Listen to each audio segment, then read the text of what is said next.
Congressman's supporters. Joining me now to talk about the dangerous Ron Paul campaign is his very dangerous son, Senator Rand Paul of Kentucky. Senator, great to have you with us. Congratulations on your father's second place showing, strong showing, just about 23% of the vote last night.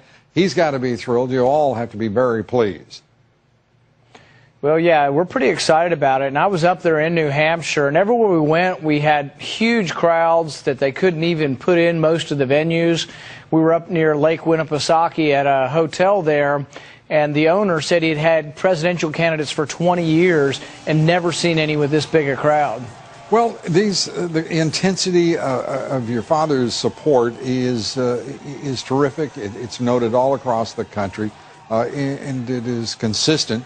And in a recent poll, as you well know, Governor Romney beating President Obama by 2 points, your father down by 1 point, both results obviously within the margin of error. That has got to be as well, it's got to be exciting for you to see that kind of potential performance against the man ultimately that a Republican will be running against.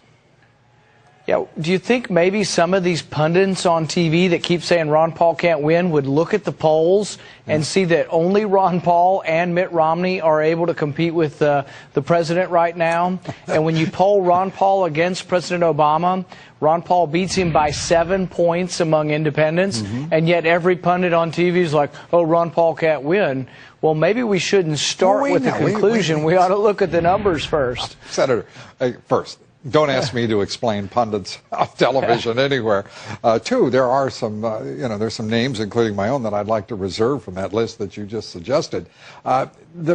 Your father's going to have to win a race, and in order to get there.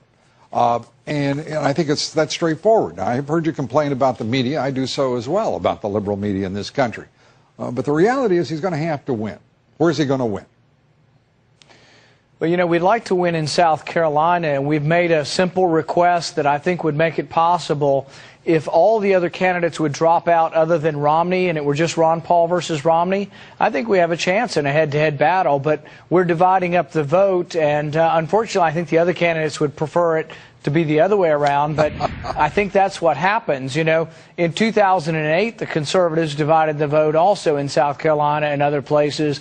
And so what we do is we're fighting, I think, mostly for some of this conservative vote. And so we try to remind people when someone says they're a Reagan conservative, but they voted to double the size of the Department of Education, they voted to expand Medicare, those aren't very Reagan-esque type of policies. And Reagan was a complicated individual, let's stipulate as well, Senator. I mean, there are a lot of his policies that would be considered to be unconservative, and some of your father's that would be considered, if you will, unconservative as well, whether we're talking about legalizing marijuana, or whether we're talking about his foreign policy.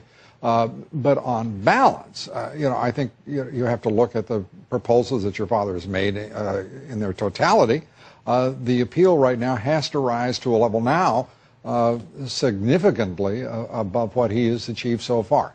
Do you think you can do it in South Carolina without all the other candidates? I mean, it would be helpful if just all the other candidates would drop out, of course.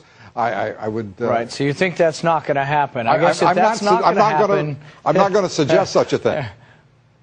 If it's not going to happen, I think our best route to victory is still independent voters, getting independent voters out. Right. I'm not as sure with the rules in South Carolina, and I'm not sure that's a possibility.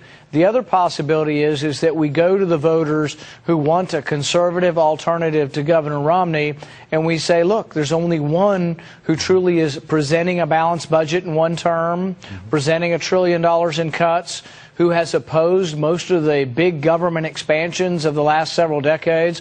There's only really one consistent conservative in the race.